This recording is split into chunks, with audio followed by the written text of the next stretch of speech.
again, my gracious ally. Would you care to trade? I'm flush with merchandise since the totems asked the goblins to donate their best equipment to the shaman. So, you stumbled upon my particular method of ministering to my tribe. There's just nothing so special afoot here, Source Hunter, believe you me. You see, not so long ago, one of our tribesmen stumbled across a mysterious red stone. We found it shiny and pleasing to the eye, so we installed it in our spirit totem. But soon it began to speak, a demon's voice it was, dark as night, and each of the goblins took it as the voice of the spirits made manifest. Where once they turned to their shaman for guidance, now they only have ears for that blasted totem. But I would not be so easily overlooked. I found this cave and built myself a device that would allow me to dispense guidance, as is my right, through the guise of the totem. The demon keeps his nose out of it, as long as there's enough bloodshed to go around. Though he did see fit to make an appearance when it came to questioning you. What's so special about a thick-necked pig's skin? I can't say, though. But there's no reason we can't keep this between us, friendskin. After all, better one of the tribe looking after it than a strange demon, wouldn't you say?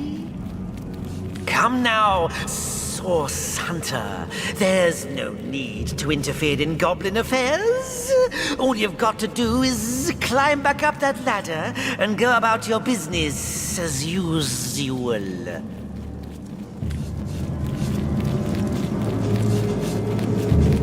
He isn't doing much harm. We ought to stay out of goblin affairs.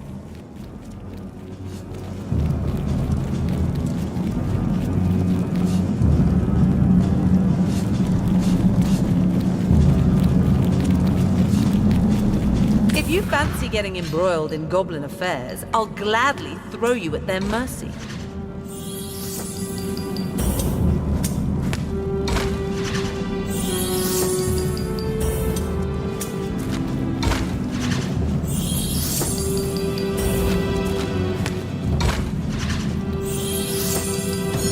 No, we'll do as I say. I won't let you spread your filthy lies to my goblin brethren, but if you won't stand down, I'll stand up.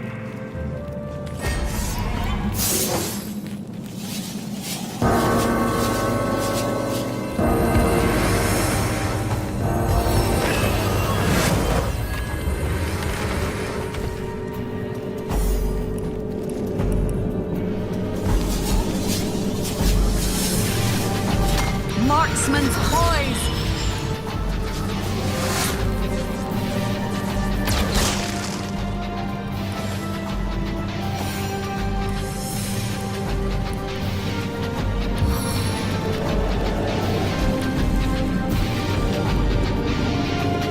We are kindred spirits! I invoke the power of the giants! This day we fight! This day we win!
is at hand.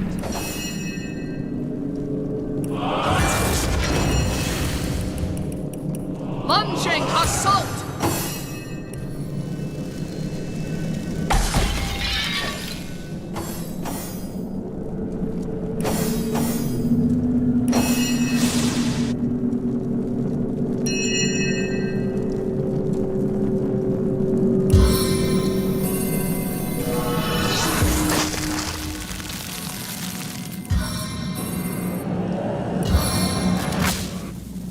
A taste of the gathering storm.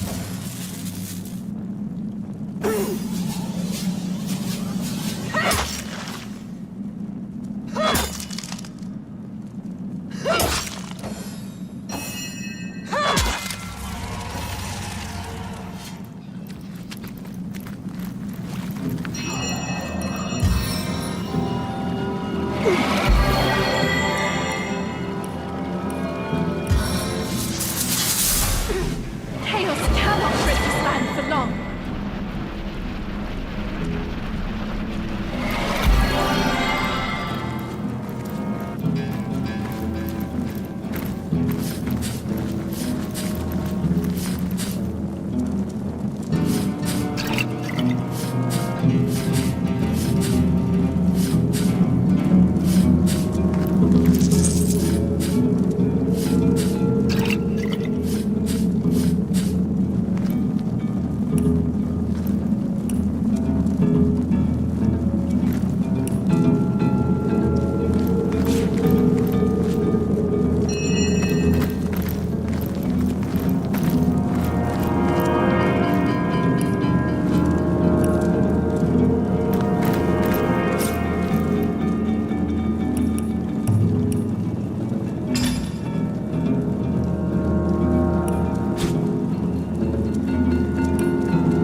overheating here. Enough. Go and rest. I could do with a cold drink.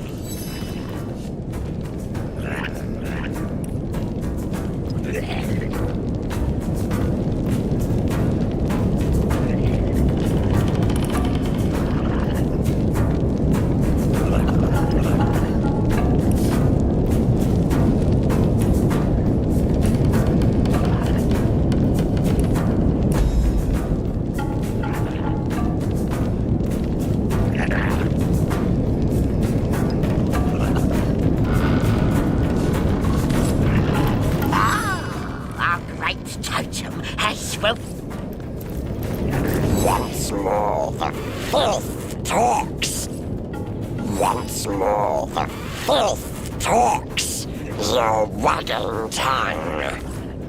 Warm as fresh apple pie. The Titan has seeded your soul.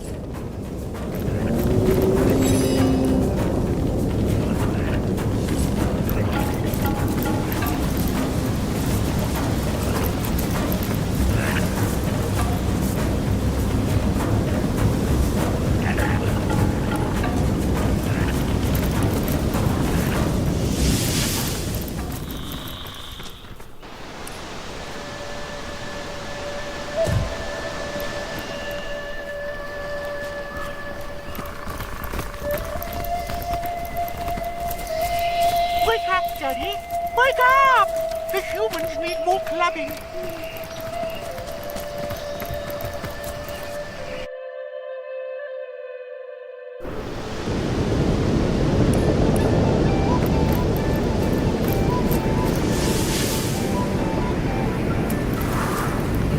Southeast to Hunter's Edge. North to incomparable suffering. Well then. Southeast it is. For now, at least.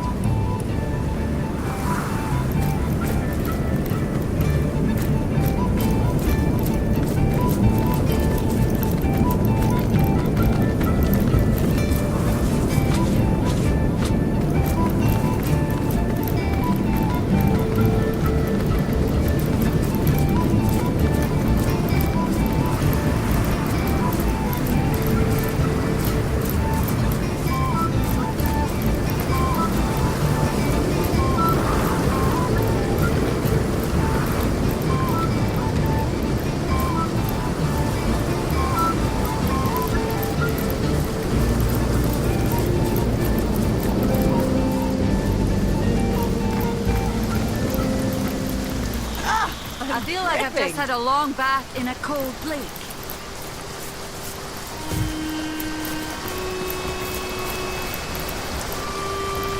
This wall could really do with a lick of paint. Blood gets so ugly when it dries.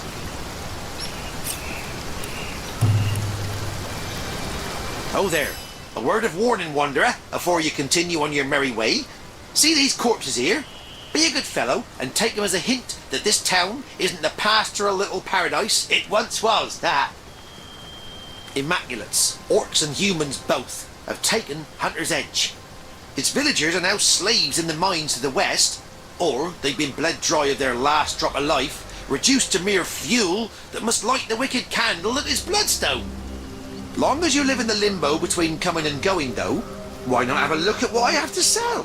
You'd be surprised to see what a scouring skeleton can gather together in a dying town. Yeah! Well, don't go round angering Immaculates if you want to keep your vitals intact. Though perhaps it won't be very long before they have a stab at one another's vitals instead. I have the feeling there's trouble brewing between the orcs and the humans in there, and who can blame them really? Just ain't natural for 'em to consort, I say. Only good orc... Well, you know how the phrase goes. Can't say I remember who I was before the change came over me, but these days I'm a travelling trader of sorts. There's an immaculate necromancer in the village ahead. She's the one who brought me back from, well, wherever I was.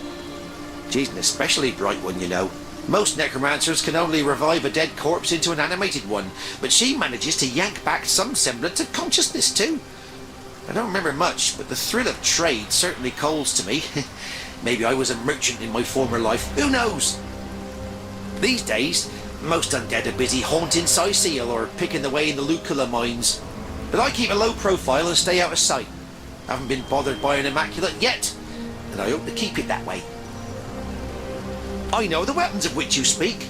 I've even hidden away a piece of one myself.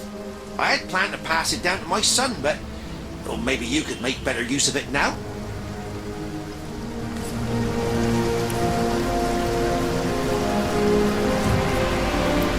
My, you're still alive. Way to beat the odds, wanderer.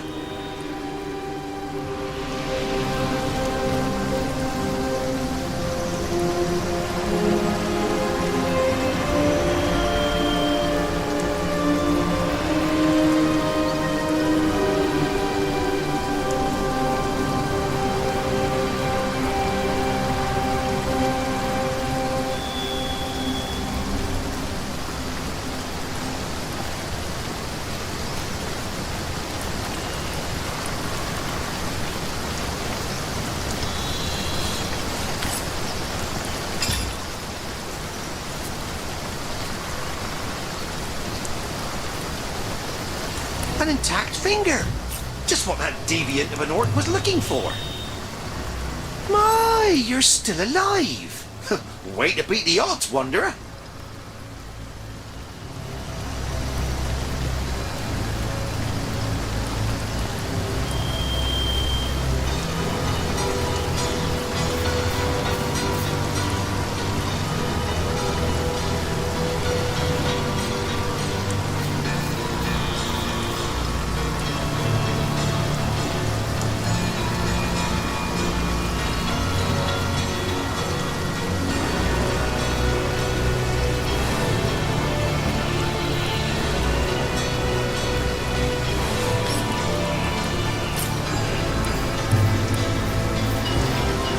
Dare cut it out!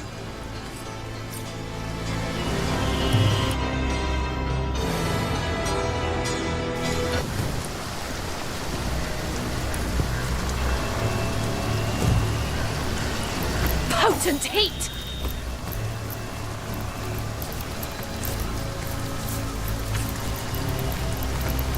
Hey, you! Wonder what the orcs Come want on, with all come this on, blood. time's How up. can I help you, my friend?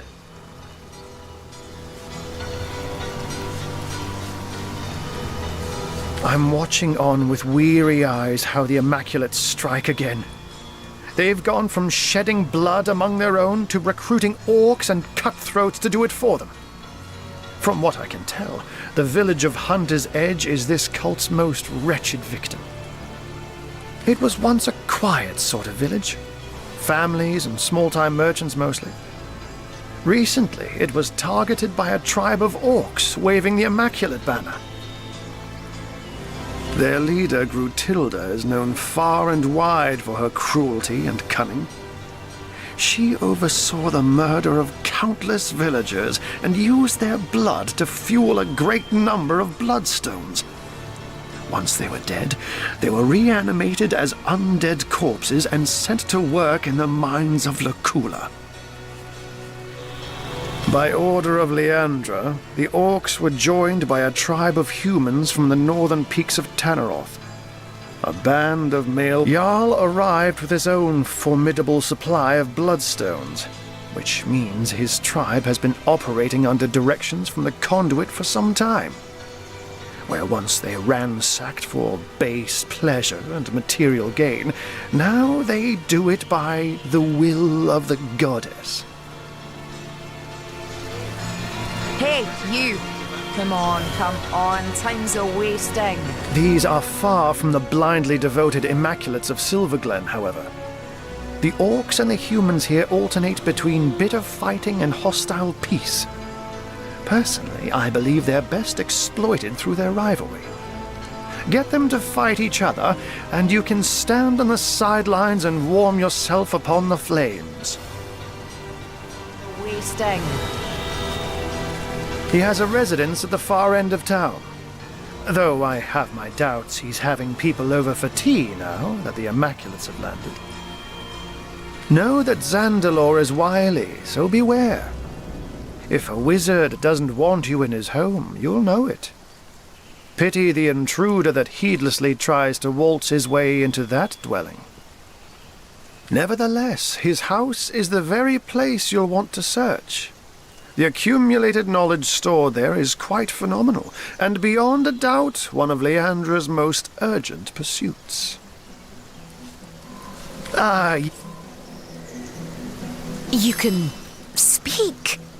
You don't look like a tribesman or orc, but I suppose I can't be certain. Then again, I've never heard of a dark soul gifted with the speech of the wild. Jinxica is my name, and until recently I lived a placid sort of life among the people of Hunter's Edge. The baker might leave me a bit of milk left over from this breakfast. The barkeep stroked my back between filling glasses. I had many friends here, but none so dear as a little trio. A married pair and their daughter, employed by the wizard to keep his home. They spent many long hours squashing fleas that plagued me and shared their warm beds with me each night. If you come to this village to help and not to harm, You might be able to save those 3 kind souls from the orcs that have invaded. Ugh, such misery in our sad town. A kind but private man he is.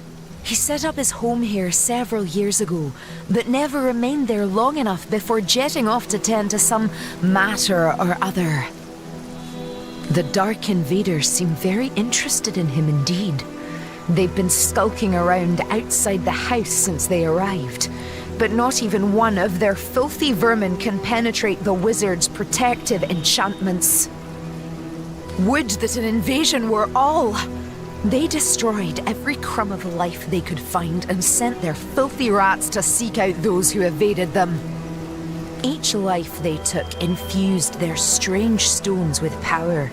Their queen glowed with delight as a parade of victims were slain before her. It was as though she was taking in a beautiful song. The human tribe came shortly after. They had their own supply of the glowing stones, and the orc queen took no easy liking to them. Still, it seems they are working towards some similar goal. They haven't destroyed one another. Yet. They've survived this carnage so far by concealing themselves most cleverly. I've done my best to guard their hiding place from the slime-bellied rats attempting to sniff them out. But I fear my efforts aren't enough. Until the village has been rid of vermin, those 3 sweet souls may be found at any time. Savages by savages employed. The orcs have one among them. The rat catcher, they call him, who claims to have trained rats to do his bidding. They've swarmed the place in search of hidden villagers, and unless every last one of them is split from tail to snout, they're sure to find my friends. But you're not like the brutes inside those walls. No, you approached me with hand, not boot, outstretched. Perhaps you could help me. With these rats running about, it's only a matter of time before my friends are caught. They must be squashed, every last one of them. I've done my best so far, but there are simply too many for one set of claws to handle. With your help, though, with your help, it could be done. The rats gone, my friends safe. Oh, that bothersome old Tom. No, he and I are hardly friendly, much less friends. I've much more important things on my mind than him and his incessant pestering. I can slip through these walls as I please, but you'll need to find your own way into the village. And remember, my friend, kill every last rat you find, or 3 dear souls will be lost.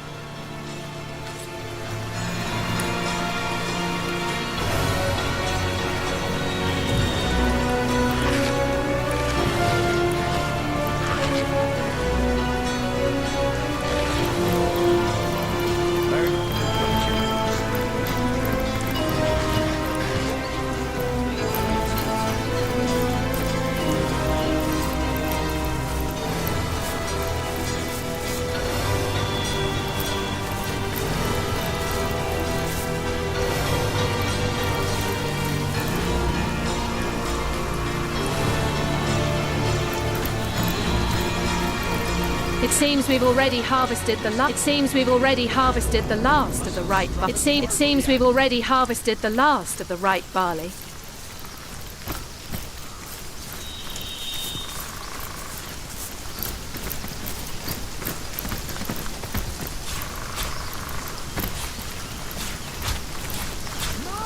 How did a spleen get I'm lost overheating here. Hey, don't mess around, Lisa Macklin.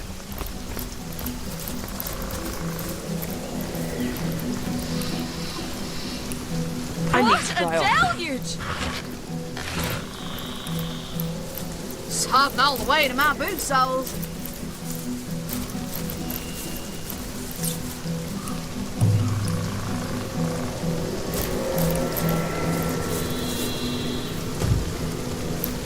Did someone leave an oven door open?